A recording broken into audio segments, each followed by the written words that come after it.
好多人都話辛苦咗大半世，退咗休，過咗70歲，終於有時間又有啲閒錢，梗係要環遊世界，好好咁享受下人生啦。但係大家又知唔知，其實長者去旅行背後隱藏住好多連旅行社都絕對唔會主動同你講嘅致命風險。根據非正式嘅統計，超過90%嘅長者喺出發之前都完全冇察覺到呢啲危機，結果去到外地先至出事。輕微嘅就敗興而歸，浪費晒啲機票、酒店錢；嚴重嘅甚至乎要入當地嘅醫院，隨時破大財，連條命都受到威脅。所以，如果你自己已經過咗60、70歲，又或者你屋企有長輩準備去旅行，今日呢條片你真係要由頭到尾睇晒佢。我哋會深度拆解70歲之後去旅行到底有邊5大隱藏風險，大家千萬唔好忽視。首先，第一大隱藏風險，亦都係最容易令人傾家蕩產嘅一環，就係旅遊保險入面嘅魔鬼細節同埋突發醫療陷阱。好多長者或者後生仔幫父母買旅遊保險嗰陣，都以為求其上網撳個掣，買份最平嘅或者最基本嘅保險就搞掂，覺得有買就等於有保障。但係大家要明白，保險公司對於年齡嘅限制係非常之嚴格嘅。當你一過咗70歲，甚至乎75歲，好多保險公司嘅保障額會自動減半，甚至得返1/3，但係保費反而會貴1倍，甚至幾倍。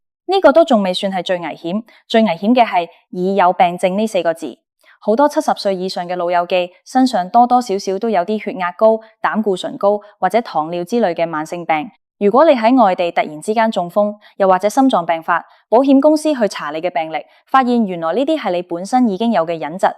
引發出嚟嘅佢哋係有權1毫子都唔賠意。我同大家分享一個真實嘅例子。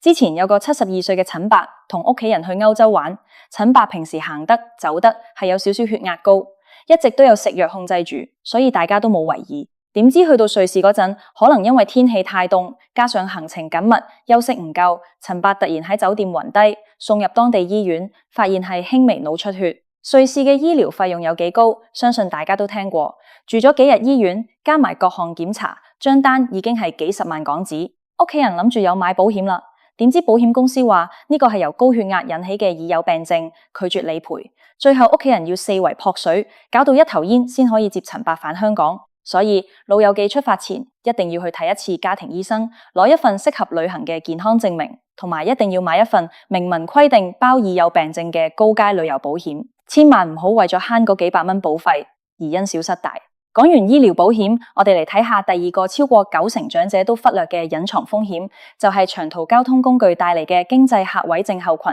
以及自駕遊嘅潛在危機。好多長者以為自己平時朝早有去公園耍太極、行下山，體力一定應付到旅行，但係搭長途機係另一回事。當你被困喺一個狹窄嘅機艙座位入面，連續坐10幾個鐘頭，機艙氣壓低，濕度又極度乾燥，血液循環會變得非常之差。對於70歲以上血管彈性已經減弱嘅長者嚟講，好容易會喺大髀靜脈形成血塊，呢個就係醫學上講嘅深層靜脈栓塞。如果落機嗰一下，血塊跟住血液流去肺部，就會引發肺栓塞，呢個係隨時會攞命害。所以老友記搭飛機，千祈唔好因為怕麻煩人或者怕要去廁所而唔飲水，一定要多飲水。每隔1-2個鐘就要起身行下，或者喺座位度做下腳腕伸展運動。講開交通，而家好多家庭中意帶埋父母去自駕遊，覺得唔使老人家搬住啲行李4圍走，舒舒服服。但係自駕遊其實對長者都有隱藏風險，特別係溫差大嘅地方。有啲老人家坐喺車入面會覺得冷氣太凍，要求熄冷氣。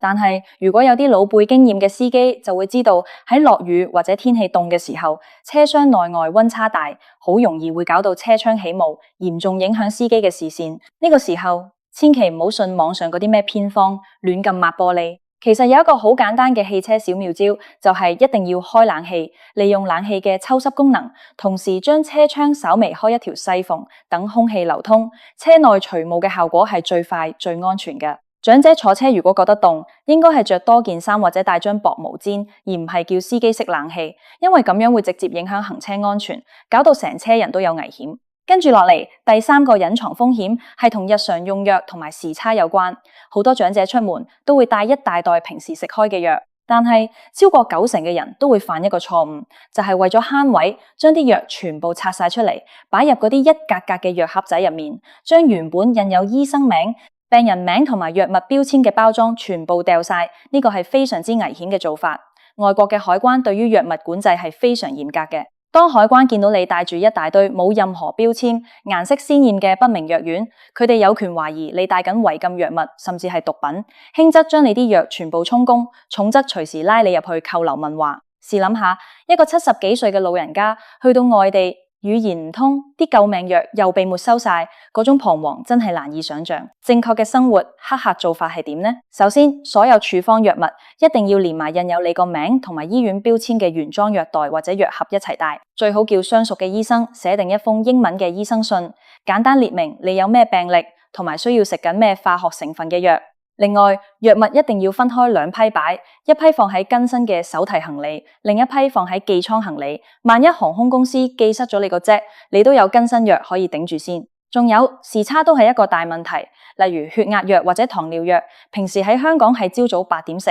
去到美國或者歐洲日夜顛倒，到底應該跟香港時間食定係跟當地時間食呢？如果食錯時間或者2劑藥隔得太近，會導致血壓或者血糖過低，隨時會喺街度暈倒。呢啲細節出發前一定要清清楚楚咁問清楚你嘅主診醫生，度身訂造一個旅行食藥時間表。第4大風險，可能好多人都估唔到，就係酒店住宿嘅潛在危險，特別係跌倒嘅風險。對於70歲以上嘅長者嚟講，跌一跤可以話係致命傷。骨質疏鬆加上反應變慢，喺陌生環境跌倒，分分鐘會導致盤骨或者大髀骨骨折，成個行程實時報銷。好多人揀酒店只係睇裝修靚唔靚，但對於長者嚟講，實用同安全先係最緊要。大家去到酒店房，第一時間要留意洗手間。有啲老一輩嘅朋友可能會教落一啲老輩經驗，去到酒店要先敲門、沖廁所等等，呢啲求個心安理得，無可厚非。但從科學同安全角度嚟講，你更應該留意嘅係洗手間嘅防滑設施。大家留意下酒店浴缸或者企缸嘅地下，如果見到啲瓷磚發黃，或者邊邊位有啲黑色嘅霉菌，呢個除咗代表酒店清潔做得唔夠徹底之外，仲係一個極度危險嘅信號。瓷磚發黃通常代表表面積聚咗人體嘅油脂、污垢同埋番茄漬，呢啲污漬加上水就會變成超級滑嘅陷阱。長者沖涼嗰陣，只要稍微企唔穩，就會成個人跣低。所以帶長者去旅行嘅生活黑客小貼士就係一定要主動向酒店要求提供防滑墊。如果酒店冇，最原始嘅方法就係喺浴缸底鋪一條大毛巾，增加摩擦力。另外，盡量避免 book 嗰啲要跨過一個好高嘅浴缸邊先可以沖涼嘅房間，盡量要求要企缸同埋有扶手嘅無障礙房間。夜晚瞓覺嗰陣，記得要留一盞洗手間嘅燈，因為老人家半夜多數要起身去廁所，喺黑抽抽、完全唔熟悉嘅環境入面摸黑行，係極之容易撞親或者仆親嘅。最後第5大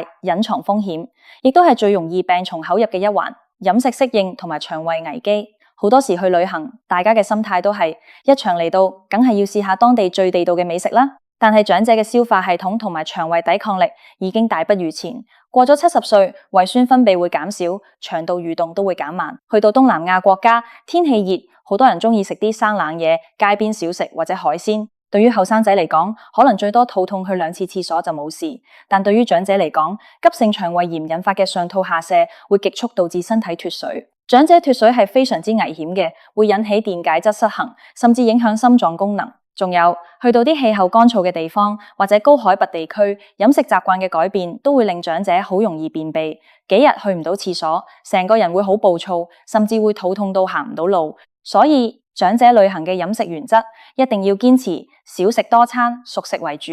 盡量避免食未經徹底煮熟嘅海鮮或者肉類。飲水最好買樽裝水或者自己煲滾水飲。喺執行李嗰陣，除咗帶平安藥之外，不妨帶少少平時喺香港食開嘅小食，例如麥皮、梳打餅等等。萬一長者真係食唔慣當地嘅食物，或者腸胃唔舒服嗰陣，都有啲清淡熟悉嘅嘢可以落肚。除咗以上講嘅5大風險，其實長者去旅行仲有一啲心理上嘅隱患。好多老人家怕自己行得慢，會連累後生仔，或者覺得唔舒服都死頂住唔出聲，怕破壞大家去旅行嘅興致。做仔女嘅帶住70歲以上嘅父母去旅行，心態一定要調整，行程絕對唔可以排到密密麻麻，一日去2-3個景點已經係極限。要記住，帶父母去旅行，重點唔係去咗幾多個打卡點，而係一家人平平安安、開開心心咁共度時光。總括而言，70歲之後去旅行，絕對係一件值得鼓勵嘅樂事，